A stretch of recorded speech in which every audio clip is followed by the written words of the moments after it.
Good day, everybody. This is the Florida Golden Girl. At the corner of 7th and Franklin, 7th meaning it's the main street, I am in the town of Monteverde. Now, last week's vlog, I was at Monteverde Cemetery. And what was interesting that I wasn't able to include is there was a funeral director that was getting ready to prepare 2 burials. And so I happened to ask him a little bit of the history of Monteverde Cemetery. And what he told me is that you have to be a long-term resident. Sorry about that, folks. You have to be a long-term resident of the town. There are evidently some very strict guidelines on who can and who cannot be buried in the cemetery.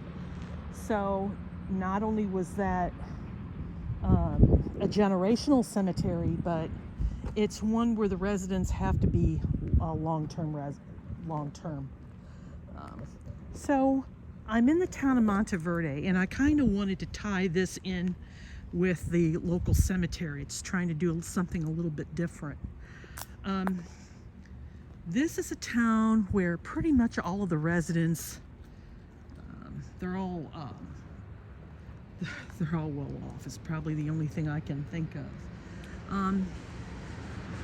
They all have horse ranches or extremely large houses, because many of the people are retirees from different places that come down here to escape the cold weather.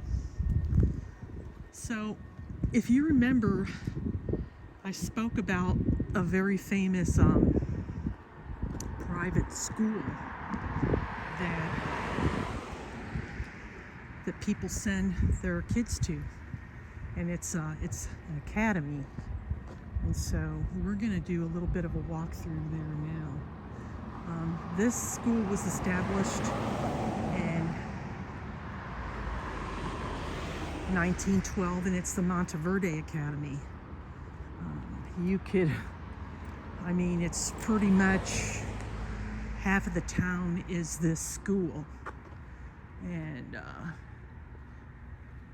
I have no idea what the fees are, but I'm sure it's a lot. So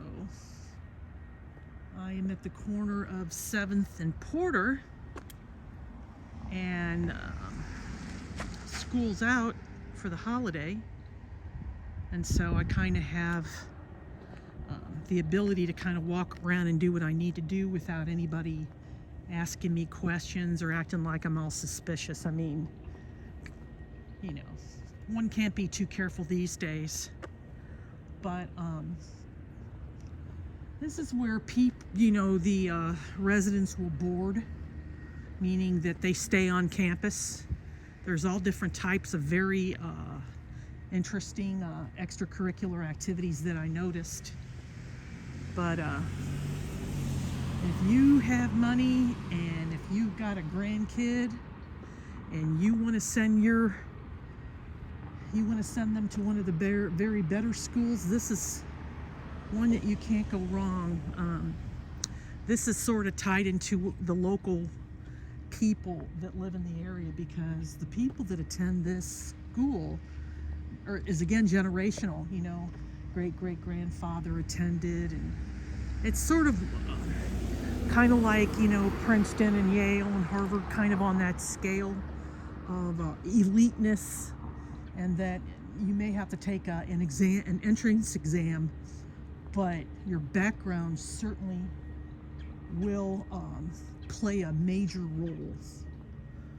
So as you can see, it looks like all your little extracurricular activity is over there.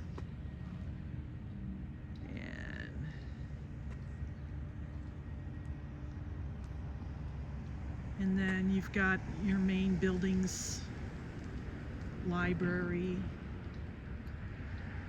language laboratory, etc., that's over here, you can see.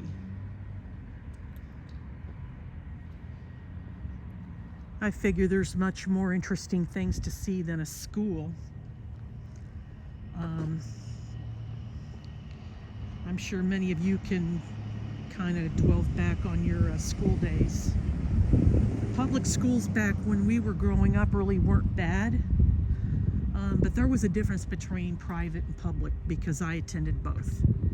In private, I can honestly tell you I wasn't bullied, but when I was in public school, I was bullied. You know, people that didn't have nothing else better to do but pick on people.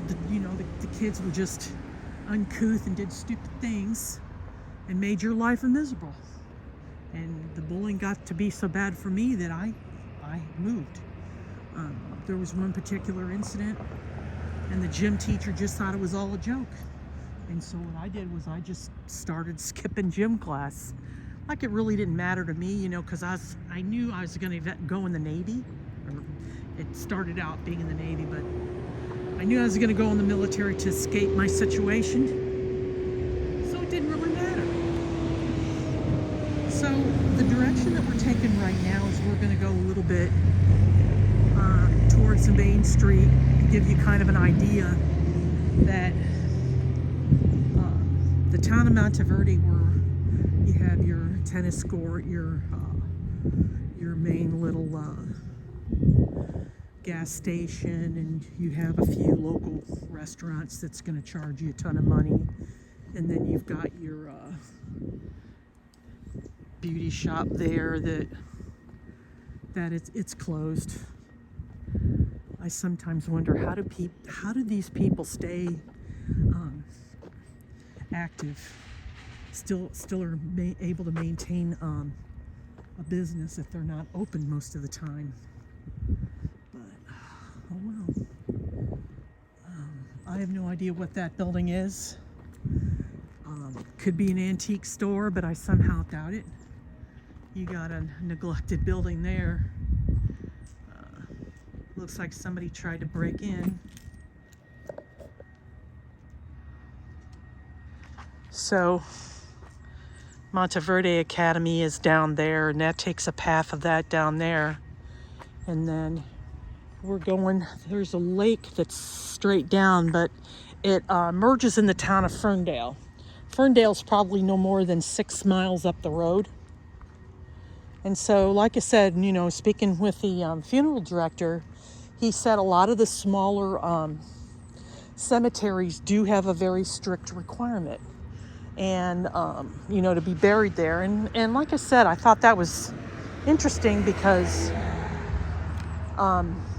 it sort of ties into what I kind of knew, but without having literally factual information.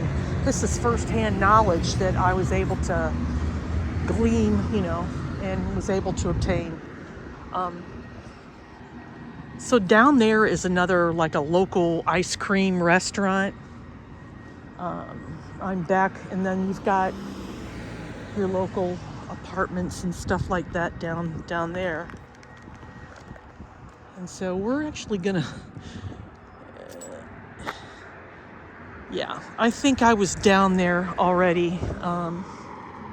Where the cemetery is. You'll see the white car down there on the right. That's where the cemetery is. But so let's do a little bit of walking down over here and see what we've got. I hope everybody's having a good day. You know, that you're able to get out and enjoy life, the weather, wherever you are. If you get an opportunity, go back and check my earlier videos. There's some really interesting ones that I've uploaded that I think you might enjoy. I've got one where I was traveling through Schiphol Airport, which is in Amsterdam, on my way to Scotland. And I found this really cool clock and thought that'd be interesting to film. But that was before they had it's local art right there. Stand with Ukraine.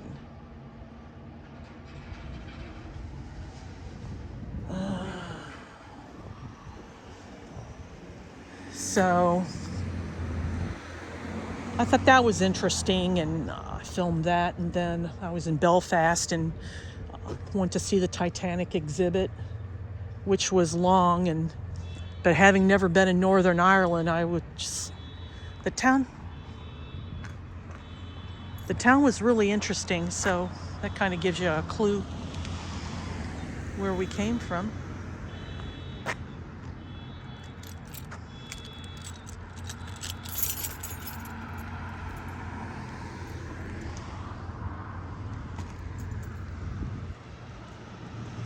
So the interesting thing about this town is that, it's quiet and a lot of wealthy people live here. These are people you wouldn't have a clue that they have money, but they do.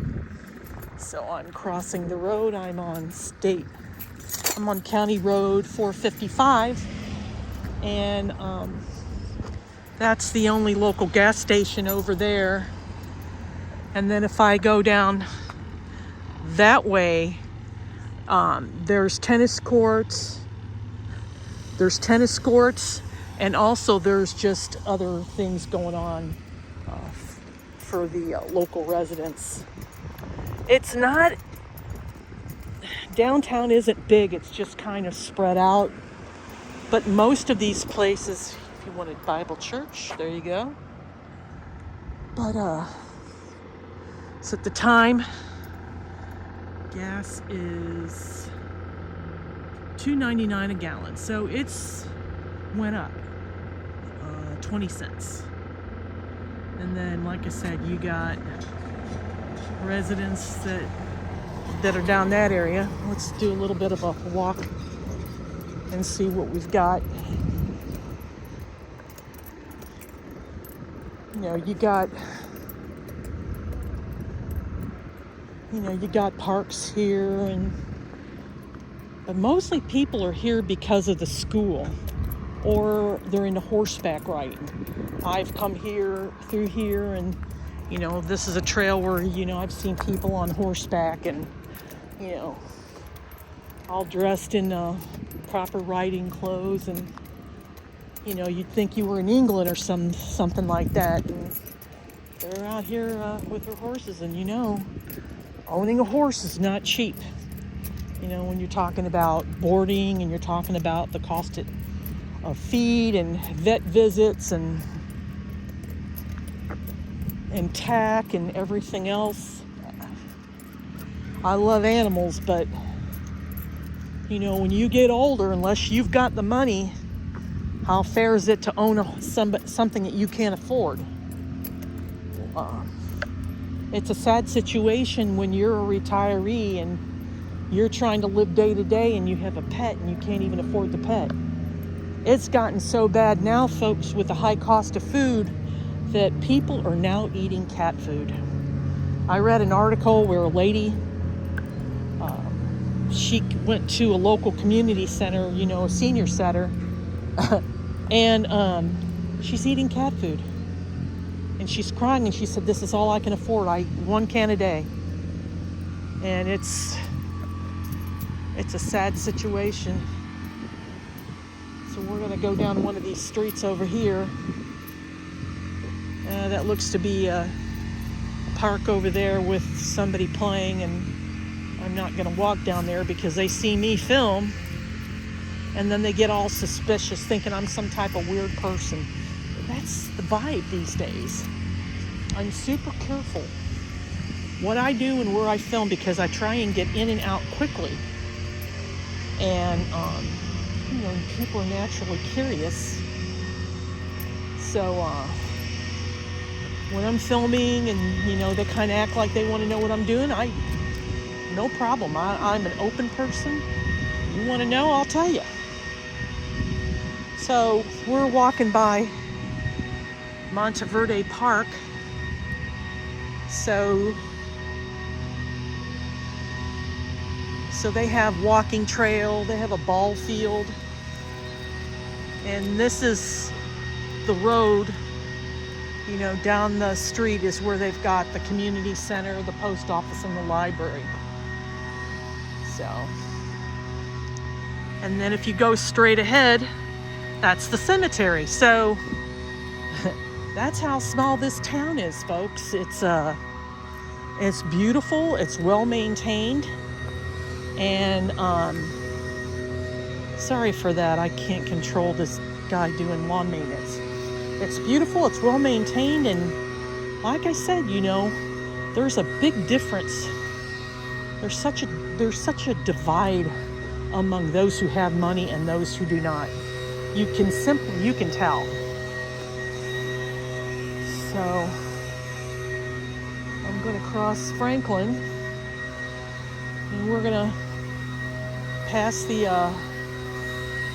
local cemetery. That's the community building down there and everything else. And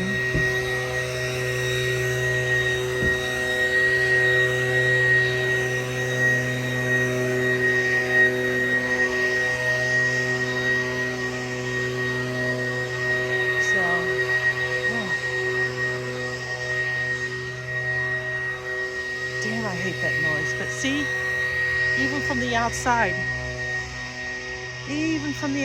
you could just see how small that is. And it's attached to a local church over here.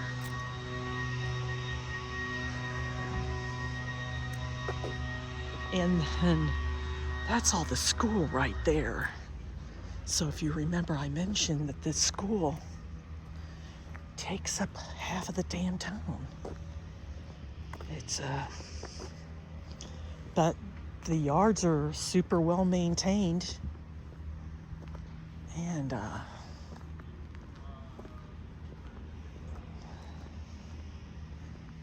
naturally you got nosy people. How many people that are senior citizens that vlog? That it's a rarity. Mostly they see people that are young, filming for TikTok videos or what the like, but there's nobody that does this, So I think that's the curiosity factor that I didn't think about until now. So I'm on Porter Avenue, and so this church is Monteverde United Methodist Church.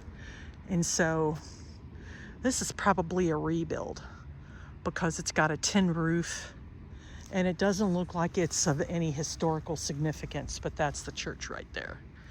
And then if I go down, there's the library down there, and then that's all horse riding stuff right there.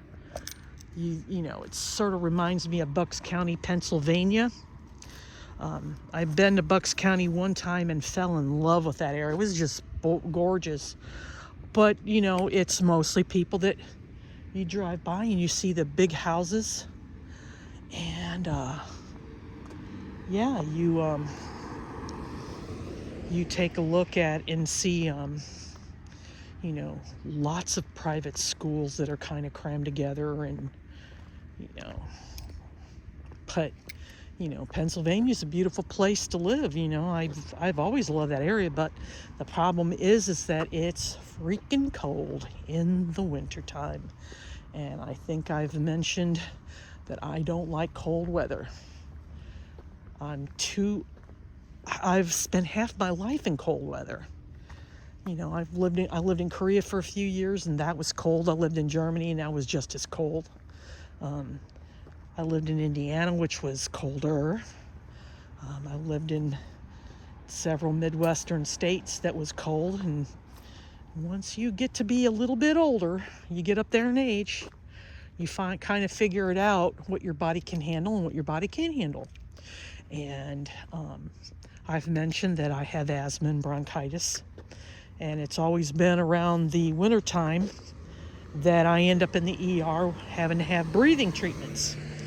Now, back then, the quality of the medical care was much better than what it is today.